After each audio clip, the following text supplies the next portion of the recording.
uma vez, bom dia, vou me apresentar. Eu sou Débora Bergamasco, sou âncora da CNN Brasil. Eu apresento o jornal CNN 360. E eu sou Fernando Nakagawa, sou analista de economia na CNN e âncora do CNN Money, o canal de economia da CNN, que pela primeira vez faz parte do CNN Talks. Hoje a gente vai conversar sobre o pulso econômico e as novas regras do jogo, já que esse mundo, este tabuleiro deste jogo chamado economia global, está com tantas peças sendo mudadas, é preciso entender para onde a gente está indo.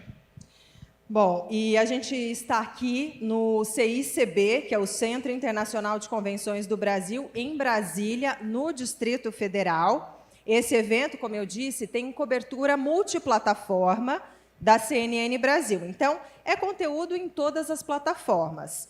Olha lá, a gente está ao vivo no YouTube do CNN Money. Para quem está nos acompanhando online também, muito obrigada a todos vocês pela audiência, que estão nas câmeras nos acompanhando.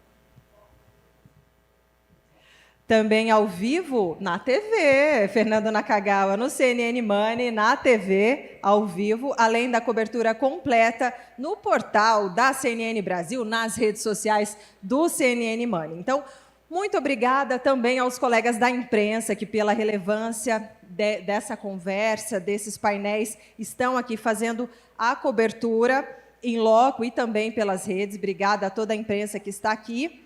E, bom, também está aqui conosco o Gustavo Uribe, que está ali no estúdio de vidro e que vai conduzir as entrevistas, e todo o conteúdo do que ele produzir estará também nos conteúdos do CNN Money. Gustavo Uribe, âncora do Bastidores CNN, também nosso colega Nakagawa. Débora, o mundo vive hoje um momento de muitas transformações econômicas, transformações geopolíticas. A palavra incerteza prevalece hoje, em abril de 2025, em todo o planeta. E, de uma maneira bastante inédita, a gente tem visto dúvidas onde elas não existiam, né? Até nos Estados Unidos, onde era o porto seguro do mundo, hoje há dúvidas se, de fato, isso continua. E a CNN, o CNN Money, está organizando este evento para entender a nossa posição. E o Brasil? O que nós vamos fazer? Quais são as peças que o Brasil vai reposicionar neste tabuleiro? Será que a gente tem mais riscos ou mais oportunidades diante de tudo que está acontecendo? Por isso a gente está reunindo aqui protagonistas, quem realmente decide neste tabuleiro chamado economia brasileira. Cada anúncio, cada decisão, cada tomada de ação aqui em Brasília, em São Paulo, no Rio de Janeiro, gera muitas implicações. É sobre isso que a gente vai falar aqui neste evento, já que cada movimento dessa peça pode redefinir o jogo. Então, está aberto oficialmente o CNN Talks especial CNN Money, Pulso Econômico, as novas regras do jogo. A economia brasileira vive um momento decisivo. O governo traça novas rotas, reforma fiscal, controle de gastos, estímulos ao crescimento. Enquanto isso, o mundo volta a se fechar. A guerra comercial entre potências ressurge com tarifas, tensões diplomáticas e incerteza sobre o futuro. Nada é simples. Nada é estável. Cada anúncio, cada decisão. Tudo pode redefinir o jogo. E nesse cenário, em constante movimento, todos precisam se adaptar. Rapidamente, porque o pulso da economia precisa seguir firme. Estamos todos jogando com novas regras. E num jogo como esse, qualquer movimento em falso pode custar caro. Bem-vindos ao CNN Talks Money, Pulso Econômico, as novas regras do jogo. Pense bem, pense CNN. Bom, Débora, o governo federal tem anunciado uma série de medidas no campo econômico, para ajustar alguns rumos que na percepção do governo não estavam adequadas. A gente está atacando antigos problemas, históricos problemas da nossa agenda econômica. E como é que tudo isso vai ser alterado diante destas incertezas? O que está sendo desenhado a partir de agora? Será que vai ser suficiente para garantir crescimento econômico, sustentabilidade, justiça social na nossa sociedade? Este é o fio condutor deste primeiro painel. Muito bem, esse primeiro painel vai ser conduzido por Fernando Nakagawa. Eu vou ter o prazer de assistir sentadinha ali e eu vou conduzir o próximo. Então, vou assistir dali. Bom painel para você, que você está com um timaço. Bom evento a todos. Obrigado, Débora. Então, para começar os trabalhos efetivamente, eu tenho o prazer de chamar aqui ao palco o meu xará, ministro da Fazenda, Fernando Haddad.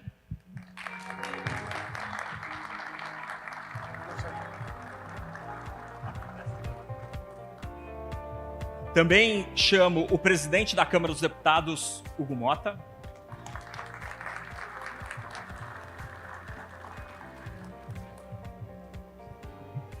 E o presidente da FEBRABAN, Isaac Sidney.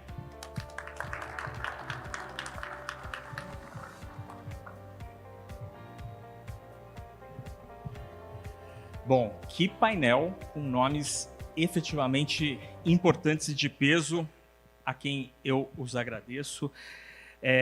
A gente começa essa conversa aqui com o meu xará, meu vizinho aqui da esquerda, ministro Fernando Haddad. O planeta tenta entender o que está acontecendo, é aquele meme das redes sociais, o que está acontecendo. Um risco que cresceu bastante nas últimas semanas é um risco de recessão global. Esta hipótese, ela nos afeta de que maneira? O Brasil tem risco de entrar em recessão? E se sim, diante deste vento contrário, o Brasil tem zero espaço fiscal. Como reagir? Em primeiro lugar, Fernando, eu gostaria de agradecer a direção da CNN, cumprimentar os meus queridos amigos, presidente Hugo Motta, presidente Isaac Sidney. Eu não vejo risco de recessão no Brasil, né? Obviamente que nós estamos olhando para a situação atual e nós temos que verificar como é que as tensões geopolíticas vão se acomodar. Onde essa guerra comercial, que hoje ficou mais circunscrita entre Estados Unidos e China, como ela vai se acomodar? É difícil acreditar que as tarifas impostas mutuamente, né, em relação aos dois países, vai se manter. É algo que, na minha opinião, desorganizaria demais as cadeias produtivas globais, em se tratando de economias que respondem por quase metade do PIB mundial. Quer dizer, é muito, muito grande o que está acontecendo para ficar onde está. Então, a minha expectativa, e aí falo do ponto de vista pessoal, é de que nós vamos ter novos capítulos desse confronto nas próximas semanas e, possivelmente, o quadro vai mudar. Então, antes disso, é difícil prever o que vai acontecer com a economia mundial este ano e nos próximos anos. A economia brasileira, nesse momento, ela está crescendo um pouco menos do que cresceu os últimos 2 anos, até porque está havendo uma correção em função da inflação, em parte decorrente da desvalorização cambial, pela qual os países da América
tem proposto desde o início do governo do presidente Lula. O ministro Haddad é testemunha de todas as reuniões que tivemos, ainda antes de chegar à presidência, sempre numa agenda muito colaborativa, porque o Congresso foi e deverá continuar sendo, ao longo dos últimos anos, uma casa de muita responsabilidade, principalmente para com as contas públicas do país. E essa agenda de reformas, ela sempre foi muito bem recebida. Até, muitas das vezes, reformas difíceis, decisões amargas, o Congresso foi lá e teve coragem de bancar essas decisões. Por quê? Porque era necessário para o país. Agora, nesse cenário de incertezas para com a nossa política externa, no enfrentamento que nós vamos ter que fazer com o posicionamento do país acerca daquilo que vem acontecendo após a chegada do novo presidente americano, reforça, penso eu, duas certezas. Primeiro, que nós temos que andar cada vez mais juntos, a agenda do governo com a agenda do Congresso, para que a gente possa se proteger. E segundo, nos obriga a sermos ainda mais eficientes. Precisamos continuar essa agenda de reformas, precisamos ter ainda mais responsabilidades, principalmente para manter a integridade do arcabouço fiscal, poder discutir sempre que for necessário a revisão dos gastos. Eu tenho defendido isso de maneira muito veemente todas as vezes que eu tenho tido a oportunidade de falar, porque o país precisa sim discutir a eficiência da máquina pública, o país precisa sim discutir todo o arcabouço que tem acerca dos incentivos fiscais, para que possamos ter um Estado mais eficiente, para que possamos evoluir de uma política fiscal hoje de praticamente nenhum espaço, para termos algum espaço no futuro, para que em momentos como esse, se necessário for, o país possa ter condições de reagir de alguma forma, mas dizer que, ao final, eu penso que o que resume aquilo que o Congresso precisa fazer nesse momento é manter essa política de diálogo com o governo, com o setor produtivo, continuar essa agenda de reformas para que a nossa economia possa se fortalecer e qualquer efeito que venha dessa crise hoje internacional que temos ou de qualquer uma outra, possamos atravessá-la sem termos grandes perdas, sem termos grandes efeitos na nossa economia. Muito bem. Presidente Isaac, está muito claro que a gente tem muita incerteza lá fora, ainda temos algumas fragilidades domésticas, mas existe uma agenda proativa em tentar consertar, endereçar esses problemas domésticos. Hoje, o mercado financeiro, o setor privado, entende a nossa situação como melhor do que no passado. Há alguns meses nós tivemos um momento de muito estresse no mercado financeiro brasileiro, especialmente com a preocupação fiscal. O pior momento já passou ou este assunto está em segundo plano porque o problema externo cresceu tanto que o nosso problema doméstico parece menor agora? Fernando, obrigado pela pergunta. Agradeço à CNN, ao João Camargo, ao ministro Haddad, presidente Kumota. É um prazer dividir esse painel com vocês. O pior já passou, é algo que a gente precisa analisar dentro de um contexto mais amplo, né? E depende também do momento com o qual nós nos comparamos. Se nós olharmos ali para o final do ano passado, nós estávamos diante de uma situação bastante sensível. Houve ali, de fato, um momento em que os agentes econômicos e o mercado entraram numa crise de confiança em relação à condução da política fiscal, e também nós estávamos no momento de aguardar um novo governo americano, e tudo aquilo contribuiu para que nós pudéssemos ter, eu diria, uma volatilidade maior, uma oscilação maior. Então, comparado com esse momento, com as pressões e com problemas domésticos que nós estávamos ali vivenciando, eu tenho que a resposta é sim. Mas nós temos outro contexto, outros problemas já mencionados aqui pelo ministro Haddad, pelo presidente Kumota, que devem nos levar a uma convicção de que o Brasil não pode errar. O Brasil, e aqui eu não estou me referindo ao governo, é muito comum que nós tenhamos um foco no governo ou no ministro da Economia. Estou falando de Brasil, estou falando de país. Eu tive a oportunidade, quando participei, ainda em janeiro, num evento no exterior, estávamos ali, o mundo anestesiado de um lado e ansioso por outro, aguardando as primeiras medidas do governo Trump, E ali eu mencionava que nós, de fato, tínhamos que continuar buscando, persistindo e perseverando no equilíbrio das contas públicas e também na agenda de reformas. Eu insisto com essa minha colocação, não há espaço, não só fiscal, como você mencionou, mas também não há espaço para erros. Há pouco, na chamada aqui do evento, quando mencionava as regras do jogo, foi dito que qualquer passo errado, em falso, pode levar e trazer consequências. E o mercado está de olho nisso. Quando eu falo mercado aqui, eu não estou me referindo exatamente apenas à Faria Lima, eu estou me referindo a todos os agentes econômicos, são vários portos, vários setores da economia, e, portanto, a gente precisa entender esse momento e continuar fazendo o que o país está fazendo. Quando nós olhamos, por exemplo, para 2022, indiscutivelmente nós estamos numa situação muito melhor antes do atual governo assumir, e aqui não estou fazendo uma crítica ao governo anterior, nem um elogio ao governo atual. Poderia fazê-lo, mas não é isso que eu estou dizendo. O que eu estou mencionando é que, do ponto de vista dos fundamentos econômicos, e aí os números da atividade econômica estão dizendo isso, do mercado de trabalho, também o mercado de crédito está crescendo, está expandindo de forma consistente. Então, nós temos fundamentos econômicos, colchões que nos dão condições de superar esse momento externo muito adverso, muito conturbado, mas como o próprio presidente da Câmara que mencionou, o ministro Haddad, nós precisamos avançar. Eu tenho que, de fato, nós já demos passos importantes, o ministro da Fazenda tem estado comprometido com o equilíbrio das finanças públicas, o Congresso não tem faltado ao país, foi assim na gestão do presidente Arthur Lira, tem sido assim na gestão do atual presidente Hugo Mota. O setor privado precisa contribuir, nós precisamos, setor público e privado, agirmos conjuntamente. É fácil criticar, é preciso que nós tenhamos um olhar conjunto, um olhar pragmático, avançando naquilo que precisa avançar e não abrindo flancos, não abrindo espaço para erros. Nós precisamos fechar as vulnerabilidades que o Brasil ainda tem do ponto de vista estrutural, porque isso tem impacto na inflação, isso tem impacto nos juros estruturais do Brasil, e é por isso que o mercado fica acompanhando, e é de fato uma prática normal no mundo inteiro, e a gente precisa avançar.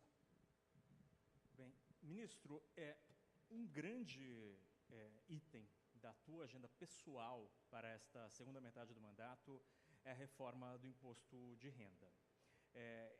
Há uma leitura, isso é muito interessante, entre economistas das mais diferentes correntes que reconhecem que existe uma injustiça tributária na renda brasileira, e o senhor está sendo muito proativo em tentar corrigir esse erro profundo que o Brasil tem.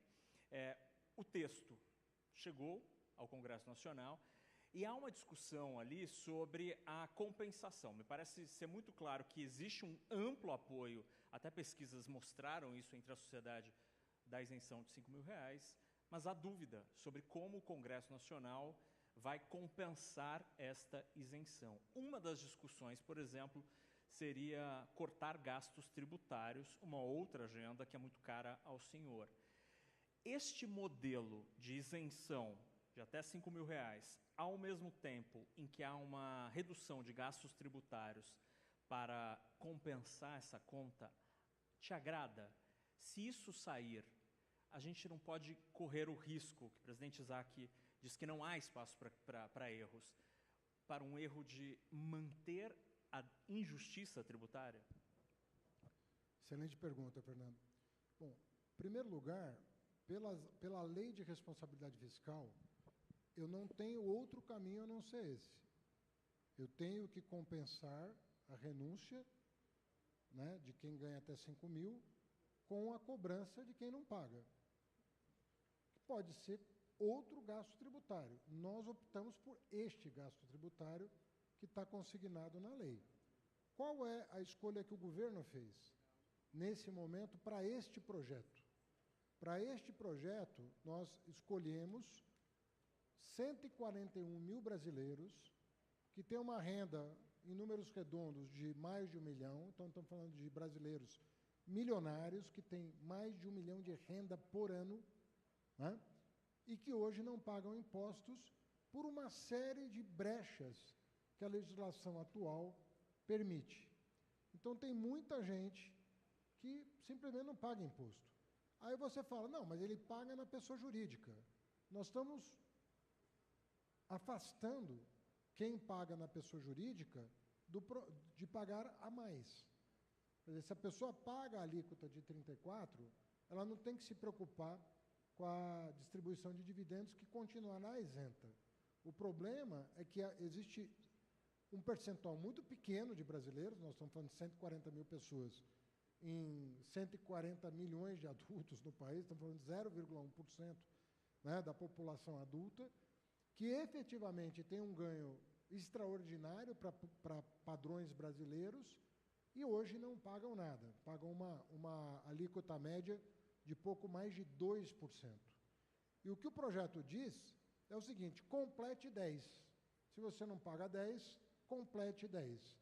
Você paga 8, complete com mais 2. Se você paga 5, complete com mais 5. Nós não conseguimos achar, em mais de um ano, uma equipe especializada no tema. Eu estou falando de 3 secretarias envolvidas, a secretaria do Marcos Pinto, a do Bernardo Api e a do Robson Barreirinhas, com os melhores profissionais da casa e de fora, debruçados sobre o imposto de renda. E nós conseguimos acomodar aquilo que muita gente imaginava impossível. Como é que você vai isentar 15 milhões de pessoas cobrando uma alíquota tão baixa de 140 mil pessoas? Porque uma alíquota de 10%, por todos os padrões internacionais, ela é muito baixa. Se você ganha mais de R$1 milhão, o equivalente a R$1 milhão na Europa, você paga uma alíquota muito maior que essa. E nós estamos fixando em 10 como mínimo a ser complementado, se a pessoa já paga alguma coisa. Eu não tive a oportunidade ainda de sentar com o relator, ex-presidente Arthur Lira, para conversar sobre isso. E sei das dúvidas que ele tem. O que eu posso aqui publicamente dizer é que não faltará apoio técnico do Ministério da Fazenda para ele formar o melhor juízo possível a respeito desse projeto. Porque é um projeto muito bem pensado, meses a fio, pessoas praticamente exclusivamente dedicadas a ele, e com todo o manancial de dados que a Receita Federal tem para chegar ao melhor desenho. Do nosso ponto de vista, sempre abertos ao diálogo, nós chegamos a um desenho muito satisfatório. Não vai machucar ninguém. Imagina uma pessoa que tem R$100 mil de renda por mês, né? E que hoje está pagando R$2, R$3 mil por mês, chegar a 10, sendo que essa alíquota é a alíquota de uma professora de escola pública, é a alíquota que uma pessoa, certamente, as pessoas que estão nos ouvindo, pagam até mais do que isso, pagam a alíquota de 16, de 18, de 20, lembrando que 27 é o teto, né? 27,5. Então, nos parece que o caminho que o governo escolheu é um caminho consistente. Eu tenho visto pessoas insuspeitas defendendo o projeto. Gente que diz, olha, é por aqui mesmo que nós temos que caminhar. E essa hipótese, desculpa interromper, ministro, essa hipótese de compensar, ao invés de atacar essa questão dos super ricos, de quem ganha acima de 50 mil, 100 mil reais ali, usar outra linha de receita com gastos tributários, por exemplo, de CNPJs, de empresas. Isso altera a qualidade desta reforma que está sendo proposta pelo senhor? Na minha opinião, altera. É óbvio que eu quero conhecer a proposta, né? Não foi apresentada ainda nenhuma alternativa. Mas, quando você fala de gasto tributário, para mim, quem não paga imposto de renda é gasto tributário.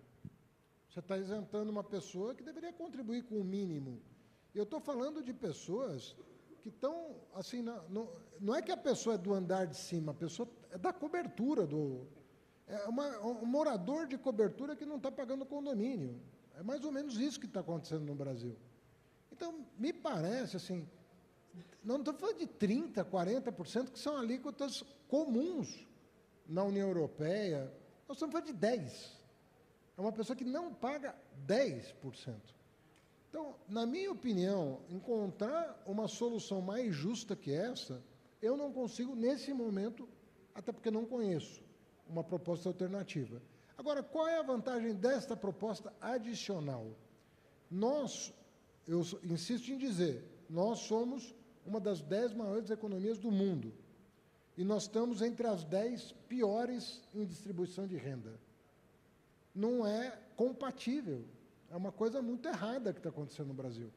Como é que nós somos um dos países mais desiguais do mundo, tendo a pujança, a força que o Brasil tem? Então, ela corrige uma injustiça social muito flagrante e que ninguém até agora quis botar o dedo, essa que é a verdade. Não é questão de direita, de esquerda, ninguém tinha mexido com isso. E nós falamos, olha, nós temos o privilégio de ocupar uma posição de destaque na esplanada. Tem uma equipe bacana, vamos dar o melhor, né? Vamos dar o melhor que a gente tem para corrigir não apenas o andar de baixo, que está pagando muito, mas o andar lá de cima, a cobertura, que não está pagando nada. Então, do meu ponto de vista, o impacto micro e macroeconômico dessa medida, ele é altamente benéfico para a economia brasileira, no curto e no longo prazo. Presidente Hugo, esta discussão que estávamos tratando aqui e a possibilidade de compensar a isenção, me parece a isenção até R$5.000 um ponto pacífico nas pesquisas populares ou mesmo em levantamentos com congressistas. A questão é o outro lado, né, a compensação. O Congresso Nacional, a Câmara dos Deputados, está disposta a, de fato, taxar este grupo, o topo da pirâmide? E como que o senhor avalia esta hipótese de uma compensação distinta, com gastos tributários outros, por exemplo, de pessoas jurídicas? Nesta hipótese, a gente não corre o risco de um erro de só a classe média pagar imposto de renda no Brasil? Porque aí teríamos a isenção até R$5.000 e essa situação de distorção para quem ganha mais. Qual a percepção do senhor? Fernando, primeiro dizer que a ideia da criação da comissão especial foi justamente para que, com o tempo que ela terá, a partir da sua instalação, o debate possa ser aprofundado.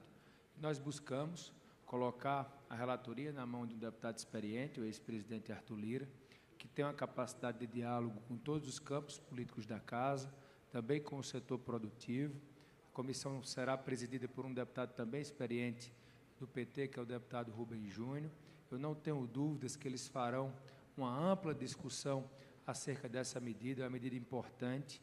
A ideia do governo de corrigir essa distorção na cobrança de tributos, ela é vista com bons olhos dentro da Casa, então eu penso que é um ponto pacífico a questão da isenção do IR até os 5.000, e irá agora ser discutida a forma mais eficiente de se compensar.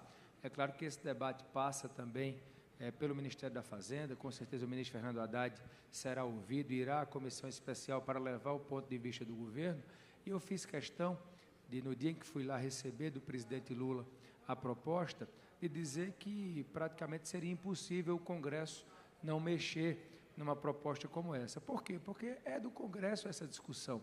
É lá onde as leis são lapidadas. E o nosso papel, a nossa função, é trabalhar para melhorar o texto do governo. E eu não tenho dúvidas que, pela capacidade de diálogo do presidente Arthur, dos deputados que irão compor essa comissão especial, isso sim será possível para que se encontre a compensação, digamos assim, menos danosa possível ao país. É isso que nós vamos buscar para fazer essa correção com esses 10 milhões de brasileiros que passarão a ter a isenção do imposto de renda. E, presidente Hugo, muito rapidamente, assim, parece ter pouca oposição no Congresso esse projeto, mas a oposição tem projeto da anistia. Então, os dois papéis na frente do senhor, qual o senhor pauta primeiro? Olha, primeiro dizer que a agenda do país é uma agenda que nós temos que focar naquilo que realmente interessa, que são as ações que vão, de certa forma, levar para quem mais precisa mudanças na melhoria da qualidade de vida. Então, eu tenho dito que a nossa gestão à frente da presidência da Câmara é uma gestão que primeiro age com serenidade e equilíbrio acerca dos temas que lá chegam, independente de quais sejam e de onde venham, né? Então, nós temos tratado os temas realmente com muito cuidado, com muita cautela. Esse tema da anistia, todos sabem que é um tema que divide a casa, então, desde a época em que me coloquei como candidato a presidente, essa é uma pauta recorrente.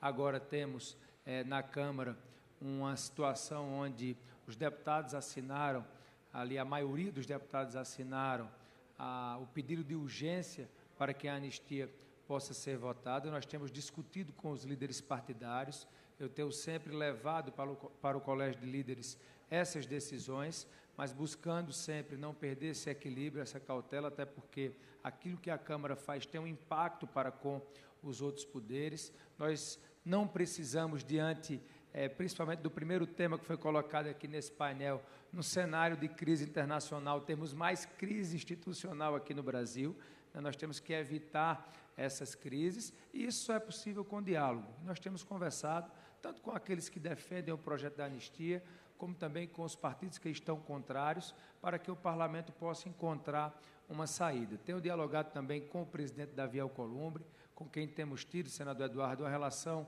de muita parceria. O Senado e a Câmara têm caminhado juntos nesses assuntos. Temos também dialogado com o Poder Judiciário, com o Poder Executivo, para que o nosso país possa sair mais forte dessa discussão. E nós não vamos, Fernando, misturar essas pautas. A pauta do imposto de renda é uma prioridade para o Parlamento, nós colocamos isso desde o primeiro momento, deveremos instalar a comissão nos próximos dias, a comissão já apresentará um calendário para que a matéria possa ser discutida e votada. Após a matéria sair da comissão, nós vamos levar ao plenário também com toda a prioridade que o tema requer, até porque o prazo é até o final do ano para que esteja sendo votado nas duas casas e o presidente possa sancionar. Então, vamos usar o tempo com responsabilidade para que a matéria possa, como falei aqui no início, ter o melhor desfecho possível. Mas não vamos permitir que outras pautas, não só a anistia, mas qualquer outro projeto, prejudique o andamento de um projeto importante como esse, que é a matéria do imposto de renda para essa isenção até R$5.000 para essas 10 milhões de pessoas. Então, entendi que na filinha ali do bloquinho de papel, o projeto de imposto de renda fica na frente. Entendi certo, né, presidente? O senhor sentiu? Não é nem ficar na frente ou atrás. As matérias legislativas, elas têm a sua ordem de chegada.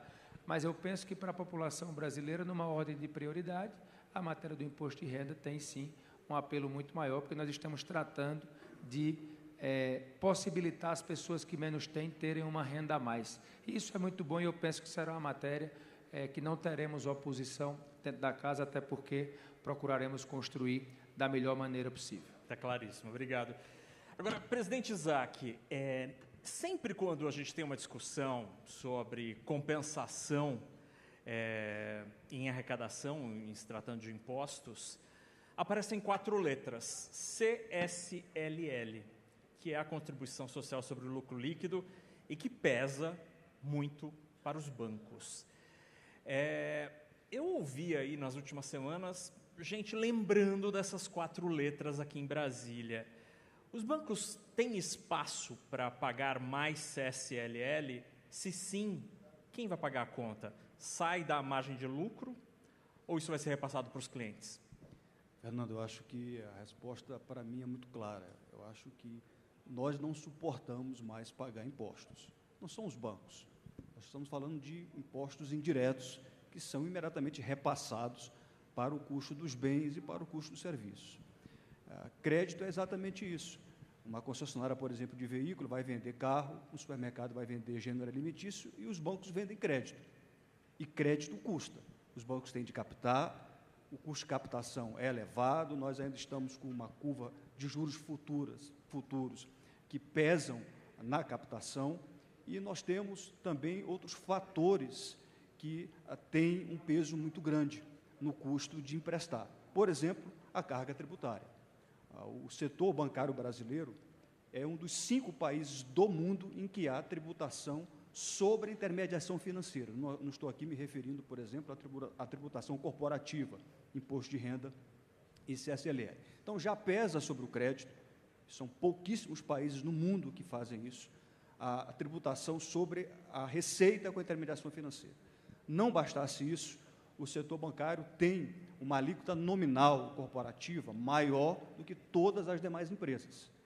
Nós temos uma alíquota corporativa que, de fato, tem 9 pontos percentuais, somando imposto de renda com CSLL, superior à alíquota corporativa das empresas. Então, nós temos que tomar uma decisão de país, não é uma decisão deste governo ou do futuro governo.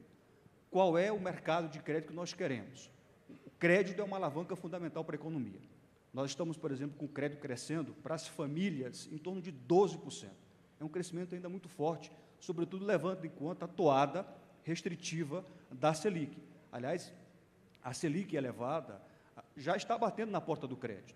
Nós estamos vendo na margem, na ponta, um pouco menos de apetite dos bancos. Estamos vendo, por exemplo, que o crédito direcionado para o consumo e o crédito para financiamento de bens duráveis está perdendo algum fôlego, alguma atração, e, por outro lado, a gente está vendo as linhas arriscadas, como rotativa do cartão de crédito, como cheque especial, tendo uma participação maior nas carteiras dos bancos. Como é que a gente traduz isso? Nós traduzimos isso como um momento de alta da Selic, que está impactando no spread bancário, que está impactando nas taxas médias de juros, e não bastasse isso, ainda teremos de ter no crédito um custo adicional de tributo a ser repassado para o consumidor. Essa é a questão que nós temos que discutir. Há pouco o ministro da Fazenda disse que a lei de responsabilidade fiscal determina que haja uma compensação. O governo propôs uma compensação. O Congresso, nas palavras aqui do presidente Hugo Mota, vai lapidar o projeto, vai se debruçar, ter uma comissão especial, talvez proponha, muito provavelmente, outras formas de compensação. Se o custo dessa compensação recair no crédito, não tem outra conclusão. O crédito vai continuar e ficar mais caro. Aqui não é terrorismo econômico, aqui são dados absolutamente concretos. Então, nesse momento que nós não sabemos quando que o Banco Central vai começar a descer a taxa básica da economia, ao contrário, a última ata do Copom anuncia que teremos mais um aumento em maio, não sabemos a magnitude desse aumento, quando nós já estamos vendo na ponta, na margem, o spread subindo, a taxa média de juros subindo, nós vamos terminar 2025 com 2 gordos dígitos de Selic. Ou seja, o Banco Central, muito a contragosto, continua sacrificando a economia para poder controlar a inflação. Eu acho que não é o momento de falar em aumento de tributo. Eu acho que esse é um caminho que nós não deveríamos trilhar. Eu não estou me referindo ao setor bancário, qualquer setor da economia. Ministro, o crédito, como o presidente Isaac deixou muito claro, passa por um momento importante diante da elevação da taxa básica. Recentemente, o governo anunciou o consignado para empregados privados. A demanda foi absolutamente gigantesca nos primeiros dias, mas, aparentemente, não há tanta migração de crédito caro para crédito novo, e sim crédito novo sendo tomado. Ou seja, o endividamento desses CPFs está aumentando. Diante desse cenário de juros em alta, de incerteza, aumentar o endividamento das famílias não pode ser preocupante? E, em termos micro, o que mais está na mesa para uma reforma de crédito? Por exemplo, ontem Galípolo mencionou um novo funding para o crédito imobiliário. Que funding é esse? Olha, em primeiro lugar, nós temos um compromisso de ajudar o sistema de crédito a diminuir spread, e nós estamos já são inúmeras as medidas tomadas nessa mesma direção. Então, vamos falar das principais. Começamos com o Desenrola, em 2023, marco de garantias, que é uma coisa extraordinária que fizemos aí para a venda de imóveis e bens duráveis. Depois vieram as linhas de crédito do Acredita, outra medida muito importante, e agora o consignado privado. Então, estou citando as 4 principais que têm dado esse impulso ao crédito no Brasil com taxas menores. Porque toda a nossa preocupação é baixar spread. O spread no Brasil é muito alto. E uma das formas de baixar spread é aumentar a concorrência, melhorar o marco de garantias. Consignado privado é uma garantia, assim como é a retomada de um bem, por exemplo, um imóvel, um veículo que é comprado, a pessoa deixa de pagar. Se agilizar a retomada, você beneficia todos os adimplentes, né, que estavam pagando o preço de uma inadimplência sem solução. Então, é assim que se moderniza a economia. O consignado privado é um direito previsto em lei desde 2004, se eu não estou enganado, né, Isaac? Mas que não decolou. E não decolou porque ele exigia um convênio da empresa com o banco. E esse marketplace que nós construímos, talvez seja uma das coisas mais incríveis do mundo. Assim, não conheço um marketplace de crédito como o que foi lançado pelo governo federal. Eu acredito que, a partir do dia 25, as coisas vão mudar. Porque nós fixamos uma data em que o crédito só podia ser tomado na plataforma do governo. E agora, nessa semana, no curso dessa semana, entra em operação a plataforma dos próprios bancos. E eu penso que a escala vai mudar e a qualidade do que está sendo concedido também vai mudar. E eu acredito que o trabalhador ainda não tem a informação, sobretudo porque a portabilidade ainda não está equacionada, vai ser equacionada também ao longo dos próximos 30 dias, o trabalhador que tomou um crédito no consignado privado no modelo anterior ainda não está informado de que ele pode migrar. E o trabalhador que tomou um CDC a 5%, 6%, 7% ao mês, ele ainda não está informado de que, se ele for seletista, ele pode escolher um banco e migrar a operação, pode liquidar aquela operação e migrar para uma outra mais barata. A informação está chegando devagar, nós estamos no primeiro mês. Estamos no primeiro mês. Eu não vi ontem o relatório, mas acho que já deve ter chegado 8, né? Já passou de 8 bilhões. Só para você ter uma ideia, levou 20 anos para chegar em 40. O consignado privado antigo levou 20 anos para chegar em 40 bilhões. Nós, num mês, chegamos a 8. Então, a informação está chegando. Eu gostaria que ela continuasse chegando de maneira sólida, bem informada. Não gostaria que as pessoas tomassem crédito assodadamente, a não ser que estejam numa emergência, que elas ponderassem e explorassem a plataforma e as possibilidades que ela permite, muito mais do que estão fazendo agora. Tem cliente que está tomando a primeira oferta, e não é o caso, a não ser, repito, às vezes a pessoa está precisando, mas ela tem um marketplace de crédito ali que você não vai achar em nenhum lugar do mundo. Eu não conheço nenhuma experiência similar à que foi lançada no Brasil. Então, nós temos que confiar também na educação financeira. A gente faz pouca educação financeira no Brasil. Então, nós estamos até querendo, no caso do pé de meia, usar o pé de meia como um instrumento de educação financeira. Já que tem uma poupança, dá liberdade para o estudante do ensino médio aplicar o seu dinheiro, saber fazer uma conta de juro composto, para ele entender exatamente em que mundo ele está vivendo e aproveitar as melhores oportunidades.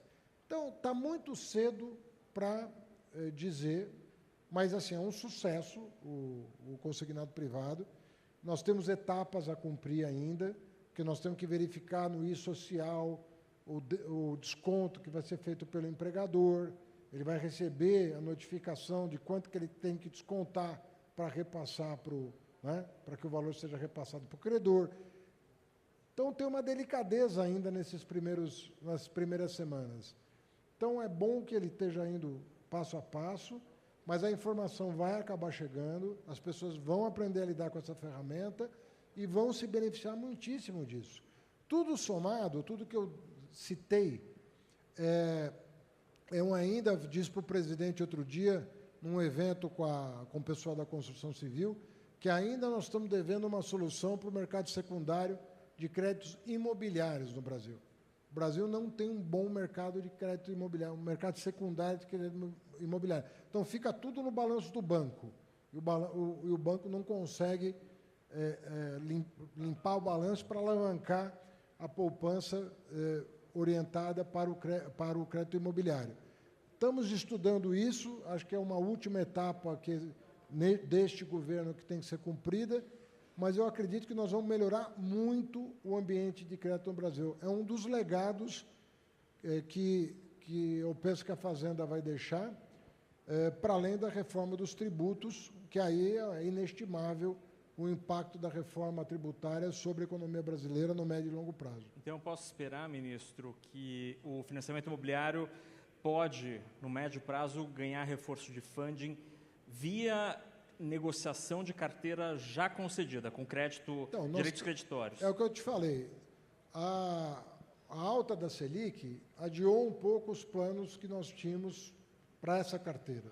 Porque com uma Selic de 14,25, você não consegue operar no mercado secundário, a não ser com um nível de gasto público que nós não queremos fazer. Nós queremos que o mercado de títulos imobiliários no Brasil respeite o padrão internacional, entendeu? Então, é disso que eu estou falando. Estou falando de melhorar os mecanismos para que isso se estabeleça. É algo que é possível no horizonte deste governo concluir. Nós já temos a lei, nós temos já os instrumentos e agora nós podemos botar em prática. Mas é algo que ainda vai exigir trabalho intelectual para saber como colocar de pé. Agora, o que nós já fizemos, Fernando, eu te garanto, é muito difícil você achar um período de 2 anos e meio, que nós estamos completando, de governo, em que tantas medidas, com apoio aqui do Congresso Nacional, que foi muito diligente em relação a essa agenda, e há outras que a Câmara já aprovou que estão no Senado. O Senado tem lá, falei com o presidente Alcolumbre, tem uma lei já aprovada pela Câmara com alta aprovação, quase 400 votos favoráveis, que também vai permitir novas modalidades de garantia para baixar spread e alavancar o crescimento econômico de médio e longo prazo. Então, é uma agenda forte, a agenda de crédito, assim como é a agenda microeconômica, que nós estamos discutindo com o presidente Hugo Mota. Ele está familiarizado já com o conjunto de leis ainda a serem votadas, que já estão tramitando, mas a agenda micro, a agenda de crédito e a agenda tributária, eu penso que é um arsenal muito importante para pensar a economia brasileira de forma mais sustentável. Presidente Hugo, economistas dizem que, voltando ao assunto macro, que alguns pontos da nossa agenda macro poderiam ser ajustados ou poderiam passar por algum processo de melhoria. Recentemente, causou muito barulho, muita repercussão, uma sugestão feita pelo ex-presidente do Banco Central, Armínio Fraga, que ele disse que para o Brasil virar o jogo, bastam 2 medidas. Congelar o salário mínimo por 6 anos, o que reduziria os gastos públicos em 1 ponto do PIB, e cortar gastos tributários em 2 pontos do PIB, o que somaria 3 pontos e, segundo Fraga, isso viraria o jogo para a economia brasileira. A Câmara dos Deputados aprovaria uma medida desse tipo? Sente pressão para propor à Câmara, o Congresso, medidas para além da agenda da equipe econômica? Olha, Fernando, dizer que essa é uma agenda que o Congresso percebe a necessidade, com quem nós temos discutido, com as lideranças partidárias, de fazer uma revisão dos gastos públicos. Porém, nós temos que ter um alinhamento com o Poder Executivo. Não há como o Congresso enfrentar uma agenda dessa se não houver do Executivo também a concordância para se discutir esses temas. Eu tive a oportunidade, de, com o presidente Lula, colocar, não tratei essa questão do salário mínimo, mas tratei sobre essa questão da revisão das isenções tributárias que existem no país, que nós toparíamos a discussão. Também conversei com o próprio presidente do Senado, Davi Alcolumbre, e penso que se o governo tiver uma proposta nesse sentido, o Congresso está à vontade para discutir. É claro que nós precisamos levar sempre em consideração os impactos que isso traria, daquilo que nós poderíamos avançar do ponto de vista da sinalização da diminuição do gasto público, que eu penso que seria muito bom, principalmente para ajudar nessa redução, na perspectiva do crescimento da taxa de juros. O Brasil ganharia em eficiência, e seria uma agenda que eu penso muito positiva para o país. né? Resta haver aí esse entendimento por parte do Poder Executivo para que possamos avançar na agenda, mas sinto no Congresso a disposição de avançar nesse tema e discutir qual seria o formato para que isso pudesse ser feito. Nós temos trabalhado, Fernando, ao longo desses pouco mais de 2 meses à frente da Câmara, aprovamos, como já falamos aqui, o projeto de lei da reciprocidade, outro projeto de lei que estimula a exportação para os micro e pequenos empreendedores, além da comissão especial do imposto de renda. Nós já falamos também aqui um pouco, instalamos a comissão especial que vai discutir a inteligência artificial. Está aqui o relator, o deputado Aguinaldo Ribeiro, que terá aí essa tarefa pelos próximos meses para tratar de um tema tão importante. Nós criamos também comissão especial para discutir o novo Plano Nacional de Educação. Nós daremos, como disse desde o início, quando recebi do ministro Haddad lá na Câmara, a agenda do Ministério da Fazenda, a agenda econômica do país, vamos dar total prioridade e devemos nos reunir ainda essa semana para seguir com essa agenda, porque falamos aqui no início, né, em cenários de incertezas, quanto mais tivermos alinhados, eu penso que o Brasil conseguirá enfrentar essa agenda com mais eficiência, com menos perdas e talvez aproveitando até algumas oportunidades que possam surgir para o nosso país. Essa agenda também do crédito consignado para os trabalhadores de carteira assinada, a medida provisória terá sua comissão mista instalada já no dia de hoje, né? Então será também uma medida importante para, como já expôs aqui o ministro Haddad, colocar mais recursos na nossa economia, e aí em pouco mais de um mês, 8 bilhões de reais já estão disponíveis aí para esses trabalhadores, e esse número deve crescer de forma significativa nos próximos meses, com o trabalho dos bancos, o acompanhamento do Ministério da Fazenda. Com certeza o Congresso dará prioridade também a esse tema. Então, quando há essa convergência de agendas, quem ganha é o país. E eu tenho trabalhado nesse sentido, em parceria com o Senado, para que esse trabalho conjunto, Poder Executivo, Poder Legislativo e aliado ao interesse do setor produtivo, nós possamos ter uma agenda de ganha-ganha, que eu penso que é isso que está faltando ao Brasil. E quanto mais nós temos isso, mais o país ganha, mais o país se desenvolve, mais oportunidades são geradas. Presidente Isaac, para a gente terminar essa conversa, o senhor deixou muito claro, o Brasil não tem espaço para errar. Diante desta discussão que a gente teve aqui, falamos de vários caminhos para onde estamos encaminhando a nossa economia, existe algum alerta nesse Waze que a gente está da economia brasileira? Qual caminho, qual discussão aqui parece colocar uma pulga atrás da orelha? Qual é o alerta que a gente tem que prestar atenção para não cair em um erro? Fernando, quando eu mencionei que o Brasil não tinha e não deve ter mesmo espaço para errar, é que a gente precisa de uma blindagem que possa, de fato, revestir o Brasil contra essas vulnerabilidades, sobretudo olhando para o cenário externo, né? Também mencionei o quanto já foi feito, não só pelo atual governo, mas também com apoio do Congresso. Há pouco o presidente Mota falou na palavra alinhamento. Eu acho que aqui tem um ponto fundamental. E alinhamento não significa dizer uma concordância total e nem muito menos uma subordinação de um poder a outro poder. Mas é preciso alinhamentos em relação a alguns eixos. E eu, por exemplo, me arriscaria aqui a falar de 3 eixos muito rapidamente.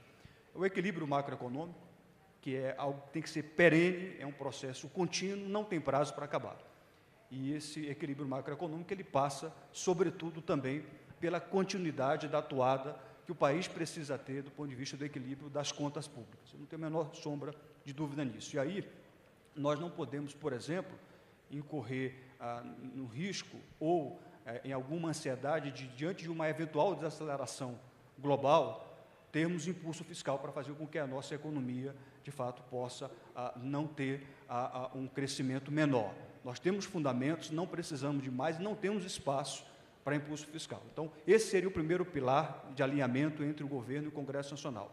Manter o equilíbrio macroeconômico, isso significa deixar o Banco Central fazer o que precisa ser feito, controlar a inflação com as ferramentas, com o mecanismo que tem. O trabalho do Banco Central, nesse momento, é muito árduo, é penoso ter que sacrificar a economia com mais juros, mais juros elevados é ruim para a economia, mas esse é o remédio inevitável que o Banco Central precisa. Vamos deixar o Banco Central em paz, fazer o seu trabalho. Eu confio muito na competência, na capacidade do presidente Galípolo, da sua diretoria. Eu estive no Banco Central por 17 anos. Fui diretor, integrei o Copom e sei o quanto que é importante deixarmos o Banco Central trabalhar, assim como é importante não deixarmos o ministro da Economia só. Às vezes eu o vejo como um goleiro e cheio de jogador tentando bater o pênalti. Não, ele precisa de apoio, uma barreira importante no campo, e o Congresso pode ser fundamental nessa barreira. O segundo eixo é a gente poder caminhar, eu diria, não só com equilíbrio econômico, mas a gente tentar mexer um pouco, vislumbrar esse modelo orçamentário. Muita vinculação, muita indexação e muito gasto obrigatório. A gente tem um encontro, o país tem um encontro com isso. Se não é agora, amanhã ou depois. Então, são 3 situações importantes que a gente precisa continuar mexendo, diminuir essas vinculações, diminuir a forte indexação da economia e também os gastos obrigatórios. E, por fim, a gente ter condições de prover uma agenda social sustentável.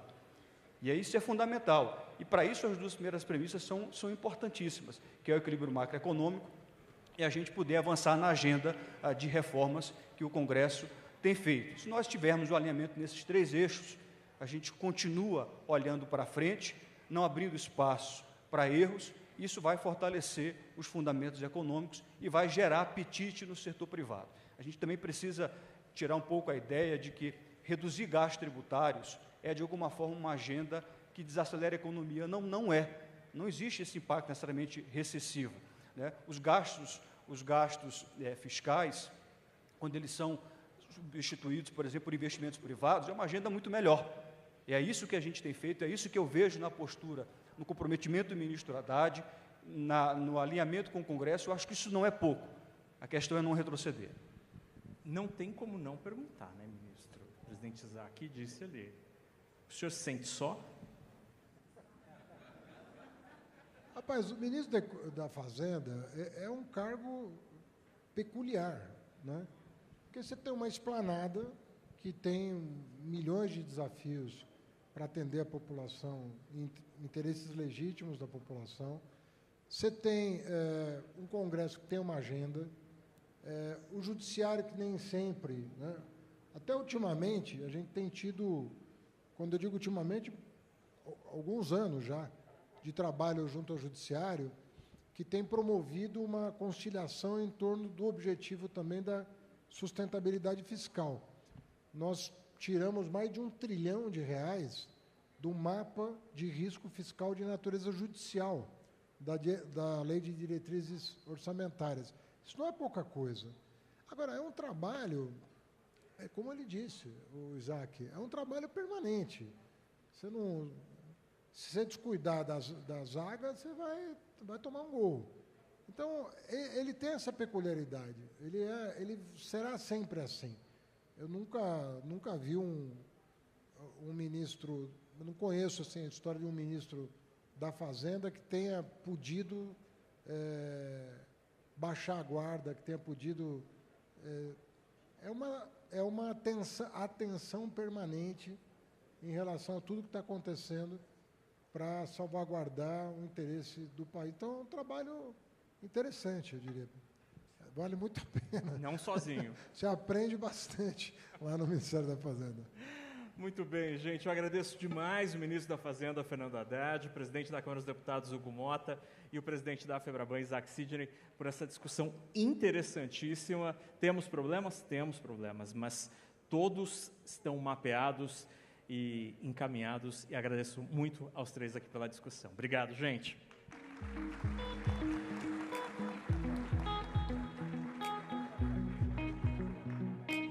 Alô? Excelente debate, conduzido por Fernando Nakagawa, altíssimo nível. Parabéns, meu colega, parabéns aos painelistas. Será que eu coloco o microfone enquanto eles estão combinando a agenda de daqui a pouco, gente? O que vocês acham? Melhor não, né? Que o chefe está junto. Vamos esperar, então.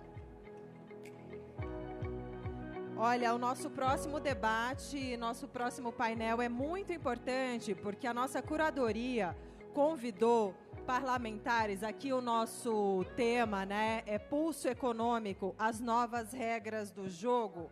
Então, a gente trouxe... Parabéns, ministro. Parabéns, viu? Obrigada. Parabéns, Fernando Nakagawa. As novas regras do jogo. E